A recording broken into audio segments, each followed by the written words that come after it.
Hi everyone, this is V. Welcome back to my channel where we're breaking down the residency application through the series. Today we're going to talk all about the CV. It's not only an important part of your application and for the selection committee itself because it's a great summary of who you are and what you've done, but it's also really good for you to use throughout your MS3, MS4 years when you're trying to collect your letters. Giving an updated CV to your letter writers gives them a better idea of things that you've done outside of just the time that they've spent with you. And the CV is really summarizing just your accomplishments. So why not have a strong CV for ERAS? So as usual, without wasting any time, let's get started. Don't forget to comment, like, subscribe. Video timeline is always in the description box below, and send this to people that you think that would benefit from this. I'm looking at my CV copy that I submitted to ERAS here. I also have a few other tips that I've written down. As usual in my other videos, I'll add things on the bottom here that I think are important and stand out. Talking just about formatting and organizing. When should you start working on your CV? Ideally, you should start building your CV from day one of med school. I think it's a good idea for people that are watching this early on that write out just a rough draft of a CV like in the MS1 year and start looking at areas that you could add to the CV. So if you're making your CV and you have all the things from undergrad in there and you're seeing that, oh, I'm lacking a bit of research. So that means you can prep ahead and start adding more research experience. So if you feel like you're lacking extracurriculars, you can start ahead and start doing that. So ideally having a sort of CV on the go as you're going through med school is a great idea, but if you were like me and you didn't do that, this is why I give these tips, because there's also some things that I didn't do that I was like, I should have just done this before.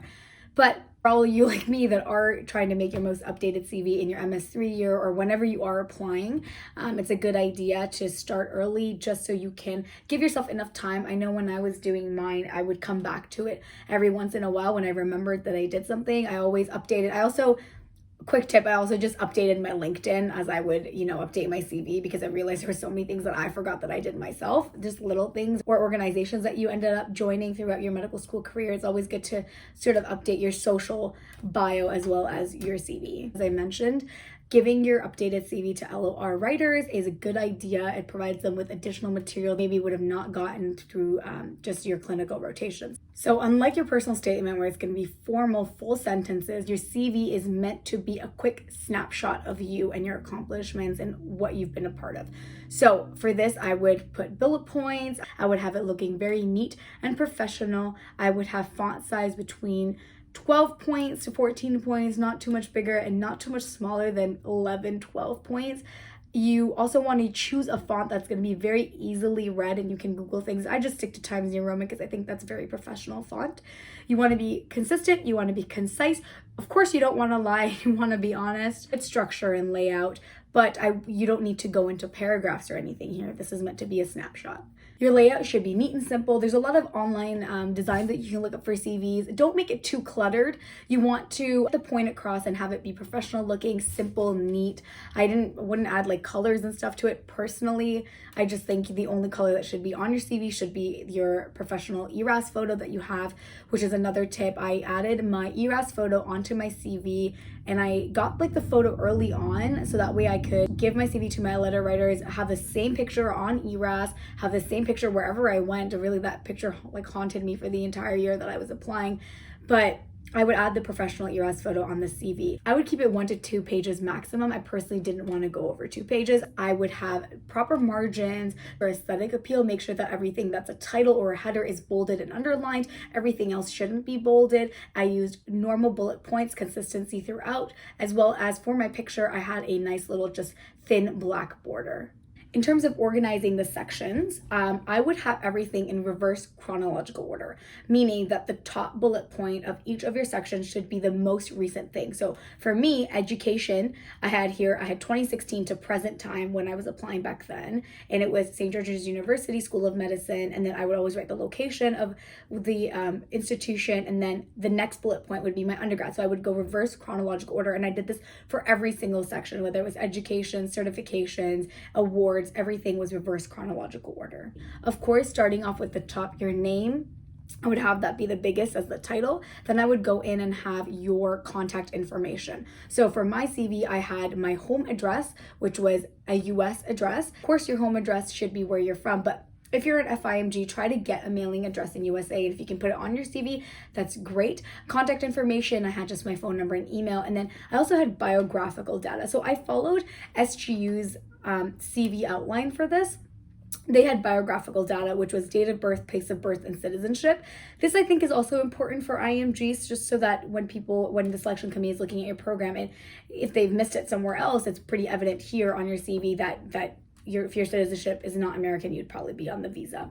Additionally, in the contact information, I would try to keep everything synchronized. So whatever email you're making for the ERAS, I would have that same email on the CV. Make everything synced just for consistency's sake. I would keep this section limited. Again, you don't have a lot of space. For me personally, I made it into a table with 3 sections, like horizontal, so it took less space up vertically and adding more space horizontally. For the education section, I would only go up to maybe your undergrad.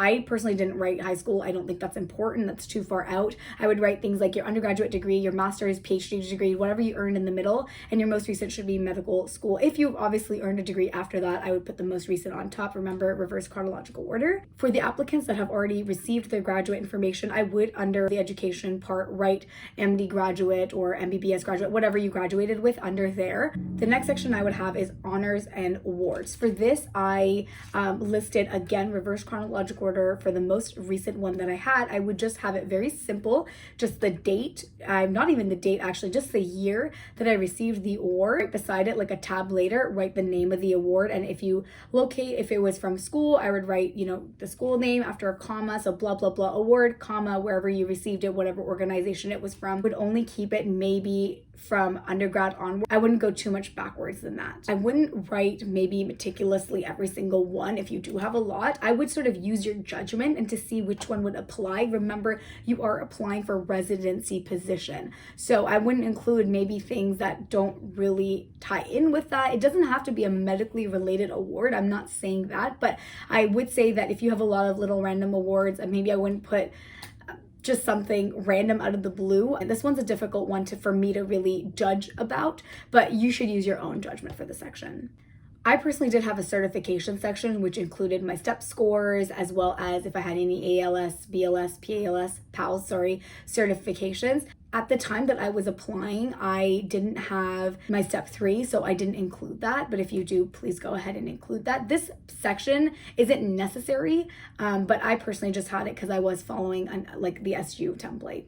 Right after honors and awards, I would maybe add professional society membership. This is also additional. I definitely did it. If you are part of any professional organizations, any professional academic societies, then you should definitely add this into the section. Also, if you had any sort of leadership positions so if you were a medical liaison for AAFP, just randomly putting it up there, I would add that under this section as well.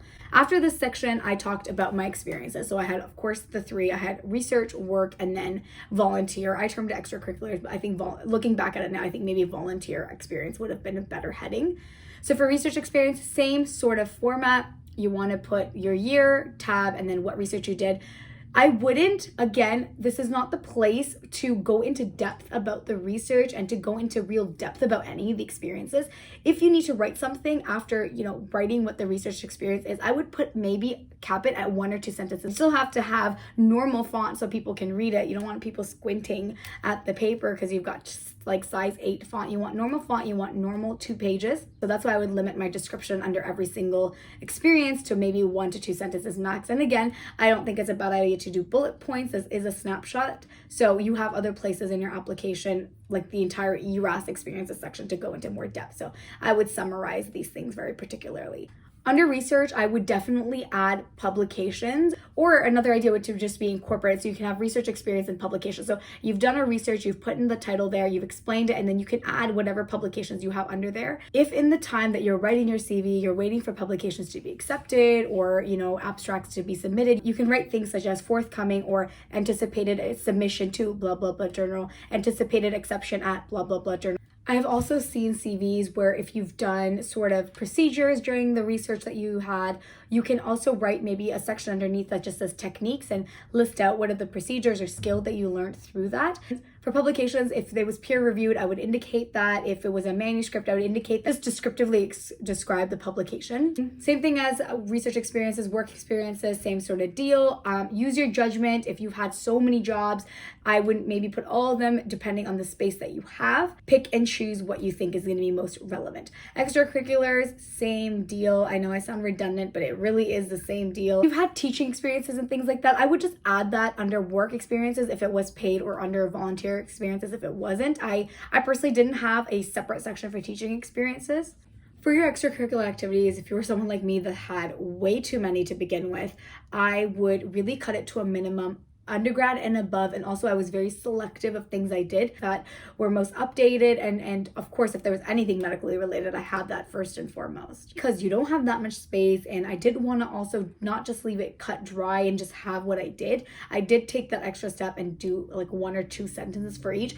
By the time you get through the 1 or 2 sentences per volunteer experience, for me it got to too much. So I ended up really picking and choosing things that I was passionate about, things that I know if somebody in the interview asked me, I could literally just talk hours and hours for. So things that I was passionate about, things that I thought were very relevant. The last couple of sections I wrote as I'm titling as additional sections. Here I would maybe add interests or languages. For languages, I would definitely add the language and then put either if you're a native, good, beginner, sort of like the areas at which your fluency level is. And for that, you can just use ERAS's fluency levels as well. Other additional sections you can add is professional interests, personal or professional interests.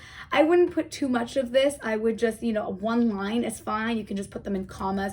Cannot stress enough that you do not need to go into so much detail in your CV. That's what the ERAS experience sections are for. That's what the ERAS honors and awards sections are for. Here you can definitely have the opportunity to list more than those character boxes on ERAS. Wouldn't use this space to go into great depth. It's just about listing and showing how much you've done quantitatively. Things I would not include are extremely personal information, like your SSN numbers. You don't need to include race, religion, gender, none of that. You don't have to include marital status. What other things that I just generally wouldn't put on. I also wouldn't put it as any first person. This has to be a generic thing. So don't use I did this or I worked here. I would just have it as, for example, a work experience. I was a DES tutor in SGU. I'm just going off the top of my head. I wouldn't write in my 1 sentence description, I worked at the Department of Educational Services teaching students. No, I would just have, and actually I'll read off what I did have. I had bi-weekly facilitated review groups for 8 to 10 students, taught various topics, including blah, blah, blah. So strictly formal. No, I mean my sentences. And of course, goes without saying, I would keep it very current. You don't want to submit it and then realize that, oh my God, I didn't add something. Just make sure it's up to date and current. I am going to provide a link below, which is the AAMC's websites, CV tips and sort of preparing your CV website page. I will include that down below, so be sure to check it out. They do have additional tips and strategies. They also have a template to craft your CV. I'm looking at it right now, and it's a document that opens up, and they give you a really nice template. So if you want to check that out, I will post it down below, the AAMC website. That's all I have for this video, everybody. I hope this sort of helps everyone clear up a few more things on the CV, and I hope you guys understand the format a little bit better. If you guys want to reach out for more questions or comments, all of my bio is in the description box below. Don't forget to reach out, comment, like, subscribe, and please share to other students and applicants that would benefit from this. Cheers!